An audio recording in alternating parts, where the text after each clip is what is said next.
If the Democratic Party is so left-wing, then why isn't a single one of the top candidates going against Washington's recognition of Juan Guaido as Venezuela's president? Oh wait, there is one who does not recognize Guiado. It's Bernie Sanders. Sanders is not an independent for nothing. Last week, Guaido, who was once the official head of the National Assembly of Venezuela until Socialists United Politics orchestrated a vote to get him out, was singled out by President Trump at his State of the Union address. Guaido was the only foreigner highlighted by the president. It wasn't that Trump and Guaido are best friends. It was Trump using Guaido as an example that there will never be socialism in the United States. Guaido is the anti-Bernie.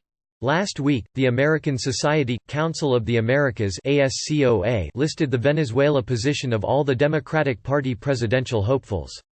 Sanders stood out. In a televised interview with Mexican-American journalist Jorge Ramos on Univision on February 22, 2019, Sanders said he did not consider Guaido to be the legitimate president of Venezuela. Guaido was named interim president by Washington last year when Nicolas Maduro was elected in a vote that the Organization of the American States and a Catholic Bishops' Council in Venezuela said was illegitimate. Other countries quickly followed in no longer recognizing Maduro as Venezuela's president, including Colombia and Brazil. It is unclear if Sanders maintains his position on Guaido. The rest of the top-tier candidates, including Joe Biden, Elizabeth Warren, Pete Buttigieg and billionaire Michael Bloomberg all have said they recognize Guaido and not Socialists United leader Maduro. Sanders also does not support economic sanctions on Venezuela. For example, the beleaguered national oil firm PDVSA is banned from repatriating money from the U.S. back to Venezuela.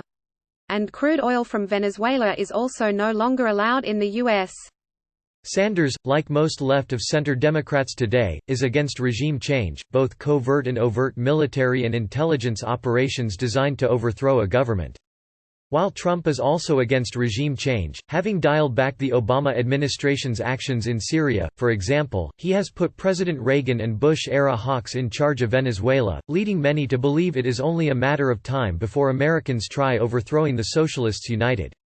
The party, created by the late Hugo Chavez, has governed for over 20 years. Its heyday was back in the commodity super cycle, when Venezuela was able to rely on oil to make Chavez's redistributionist policies a reality.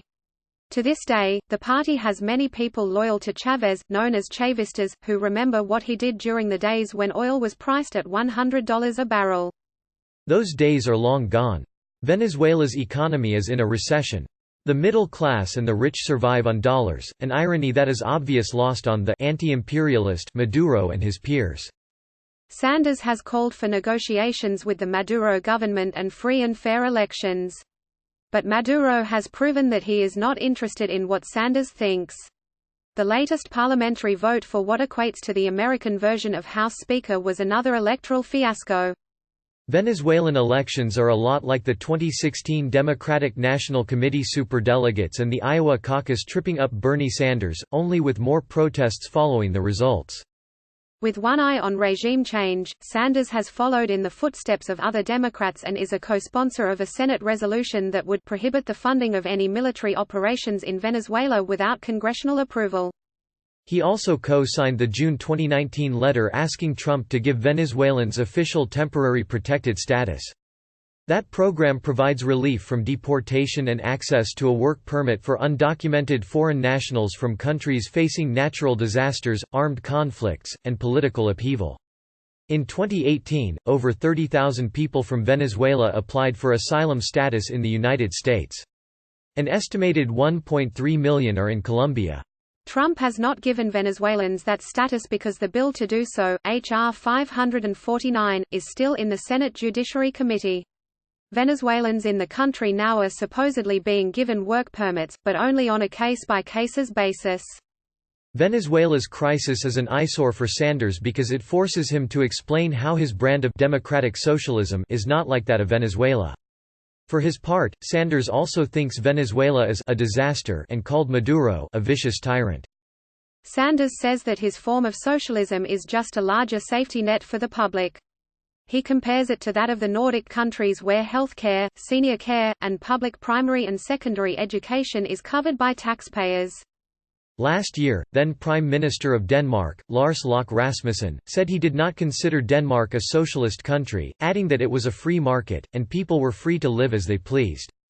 He then went on to say how the generous welfare state is financed. The top income tax in Denmark is almost 60%.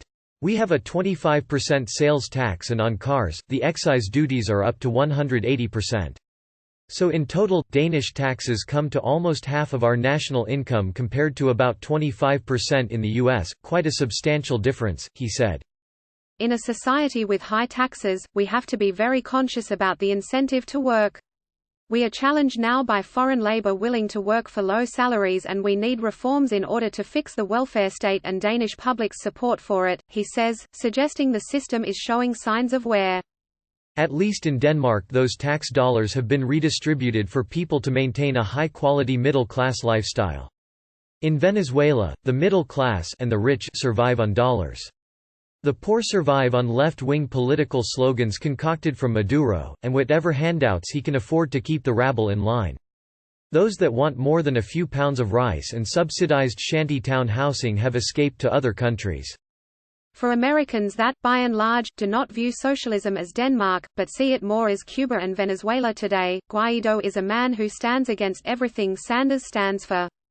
Guaido might be rolled out again this year if Bernie Sanders is eventually picked, likely begrudgingly, by the Democrats to lead them against Trump in November. Guaido surely will not consider Sanders an ally in his political fight with Maduro.